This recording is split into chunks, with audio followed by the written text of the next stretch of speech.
इंदिरा, तू फॅक्टरीचं काम सोडून राणी बरोबर फिरायला गेला होतास? नाही नाही आबा, काम सोडून गेलोच नव्हतो आम्ही, उलट कामासाठीच गेलो होतो.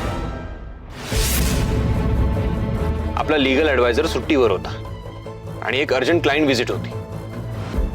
सो राणी काहीतरी लीगली ॲडवाइस करू शकेल म्हणून मी तिला सोबत घेऊन गेलो होतो. आणि मीटिंग सुद्धा खूप छान झाली, काहीच इश्यू नाहीये, सगळं काही फायनल होत आहे.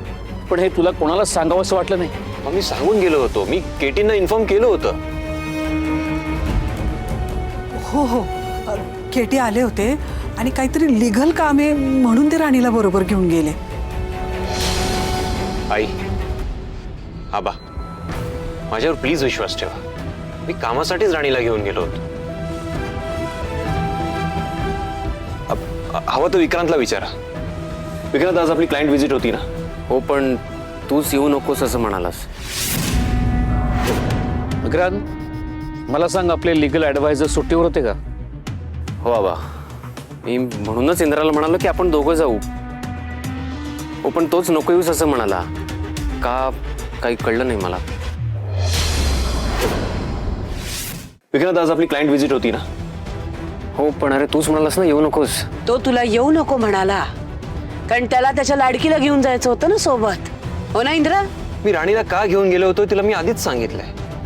बरं, राणीला सोबत घेऊन गेलो होतो म्हणून आमची मीटिंग खूप चांगली झाली, लीगली खूप क्लॅरिटी आली आम्हाला. मी तुम्हाला सांगत होतो, आपला इंद्र उगाच काम सोडून, फॅक्टरी वाऱ्यावर सोडून कुठेही जाणार नाही. मी काही म्हणा, पण माझ्या इंद्रावरती विश्वास आहे पूर्ण. तो त्याचं काम, त्याची बायको उत्तम सांभाळतो. पोरं कामासाठीच बाहेर गेली होती हे आता कळलंय आपल्याला. तेव्हा राग सोडा. कामासाठीच बाहेर गेला होता ना, मग हिला सोबत घेऊन जातोय हे का नाही सांगितलं? का खोटं बोलला तो? हिला मला दिलेला शब्द लक्षात नसेल, पण माझ्या सगळं लक्षात आहे.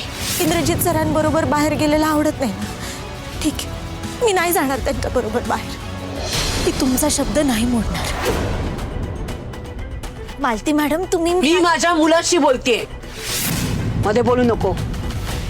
आई प्लीज शांत हो ना. तू आता जशी चिडली आहेस तशीच चिडशील, राग राग करशील, म्हणून मी तुला नाही सांगितलं. का? तुला सांगितलं असतं तर आर्ग्युमेंट झाली असती, काम डिले झालं असतं, वेळ खूप गेला असता, म्हणून तुला नाही सांगितलं. आणि म्हणूनच मी केटींना खोटं बोलायला सांगितलं.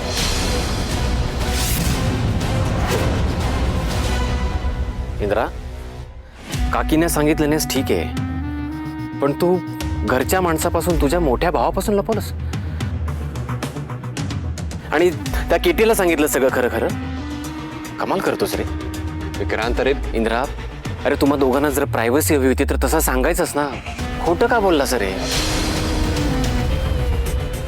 तू माझ्यापासून काही लपवशील असं मला कधीच वाटलं नव्हतं. Indra, I am very hurt यार, मला वाईट वाटतंय.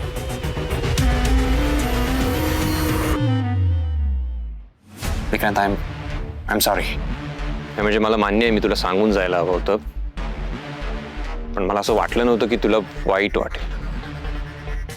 मुळात मी तुझ्यापासून हे लपवणं चुकीचं आहे. I am really sorry.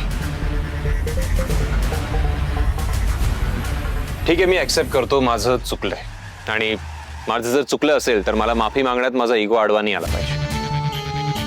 कारण समोरच्याची माफी मागून आपण लहान होत नसतो, आणि आपण माफी सुद्धा त्याच माणसाची मागतो जो आपल्याला आपल्या आयुष्यात हवा असतो. आई, आय एम सॉरी. नाही, मी तुला सांगून जायला हवं होतं, पण अगं तुझी चिडचिड होईल म्हणून तुला न सांगण्याचा डिसिजन घेतला मी. But still I am really sorry.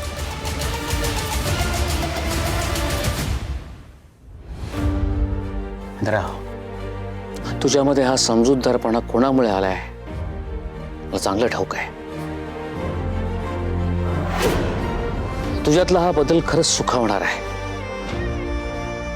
माझा मुलगा खरंच खूप मोठा झाला,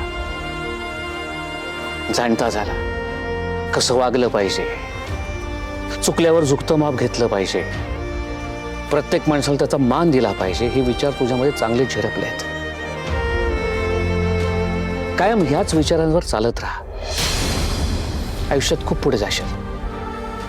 खरं तर सुरुवातीपासून माझ्या तुझ्याकडनं ह्याच अपेक्षा होत्या. भाऊ, माझ्यात हे बदल फक्त राणीमुळे झालेत.